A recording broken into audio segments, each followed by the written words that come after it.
Il y a le journal Jeune Afrique aussi qui essaie d'amplifier cette actualité. Je crois que sur notre plateforme, on avait parlé de ça. On a parlé de ceux-là qui ont pensé qu'ils avaient, ou à chaque fois, ils portaient plainte, ça prospérait, ça veut dire qu'ils étaient trop forts et qui pouvaient perturber le fonctionnement de la Fédération camerounaise de football. Ils se sont rendus compte qu'il y a un autre, c'est le mec qui dort en laissant ses yeux ouverts. Donc, il est très prudent. Et il est prudent, il refuse de se faire piéger. Et ceux qui sont là, avec des intentions maléfiques, qui veulent le voir tomber, pensent toujours que voilà, il a une autre faille ici, il y a une faille là-bas. L'homme intelligent voit le mal de loin. Pour avoir joué à l'équipe nationale du Cameroun pendant longtemps, hein, au niveau de sa carrière, il a certainement rencontré la plupart de ceux qui s'agitent autour du football aujourd'hui. Il a certainement discuté avec eux. Il connaît leur fonctionnement, leur démarche. Comment est-ce que ce gars-là procède? Et ils n'ont pas, c'est-à-dire qu'ils n'ont pas, ils devraient être vigilants avec Samuel Eto'o-Fils. Mais bon, ils ont pensé que non, c'est comme ça, c'est l'agence, c'est le pouvoir et tout le monde. Non, chacun sait pourquoi il vient quelque part. Le président Gbagbo avait dit, quand on vous envoie, il faut savoir vous envoyer. Vous ne pouvez pas être que depuis que le football existe ou depuis que vous êtes autour du football, c'est vous, vous vous enrichissez. Et les acteurs de football s'appauvrissent.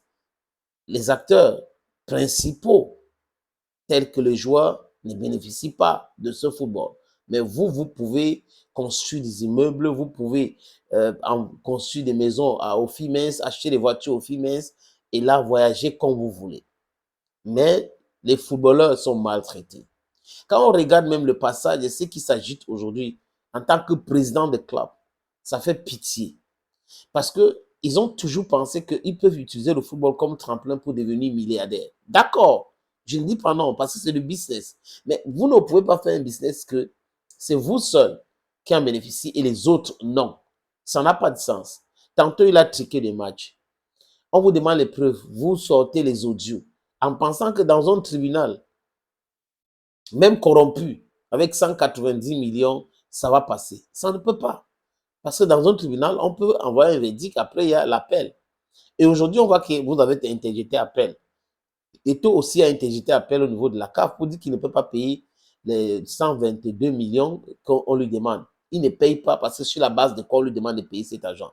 Que la juridiction ou les jurys du CAF présentent le contrat qu'il a signé avec ses sociétés de paris foot, de paris sportifs. Il a signé un contrat avec eux. Il dit que ce n'est pas personnel. Vous dites que c'est personnel. Il vous montre son contrat. Vous dites qu'il y a un autre. Vous présentez donc le contrat. Si cette société en question vous a donné le contrat qu'elle a signé avec Samuel Eto'o-Fils, il dit qu'il ne paye pas. Maintenant, le journal Le Jeune Afrique cite le nom de Semengue, Pierre Semengue. On a parlé de lui depuis longtemps. Je dis que tout le monde sait qu'il est là-dedans. Tout le monde sait qu'il y a Donko dedans. Tout le monde sait que tous les suspendus sont dedans. Mais est-ce que M. Semengue a la qualité?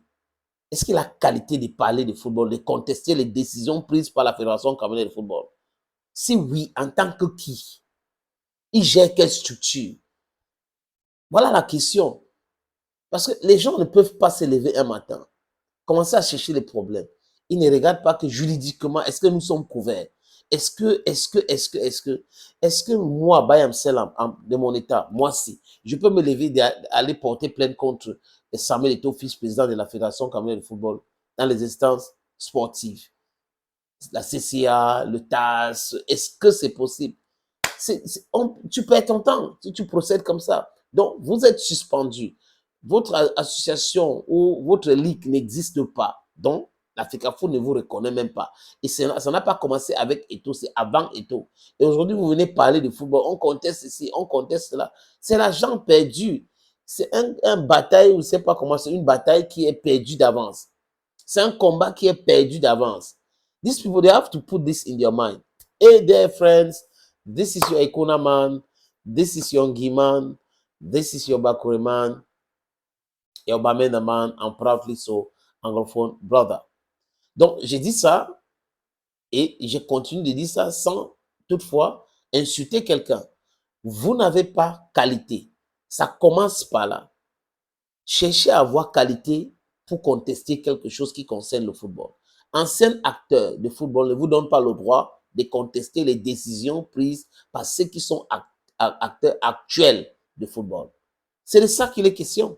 Vous êtes suspendu. Vous devrez contester votre suspension, mais vous avez accepté votre suspension. Donc, vous ne pouvez pas dire oui, on est exclu. C'est bon, ça va. Et après, en même temps, vous dites qu'ils ont en train de manager le football mal. Donc, ceux qui sont là, les clubs qui sont là, les présidents des clubs qui sont là, les autres vice-présidents, pourquoi ils ne contestent pas? Personne ne conteste. Donc, ça veut dire que les gars se plaisent là-dedans et ils pensent que ça marche normalement.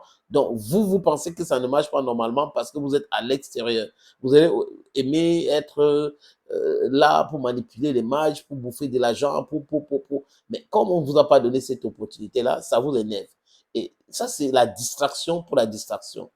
Ils perdent de l'argent et ils sont dans la distraction et ils font quelque chose qui va jamais, jamais prospérer. Thank you, friends, and bye-bye.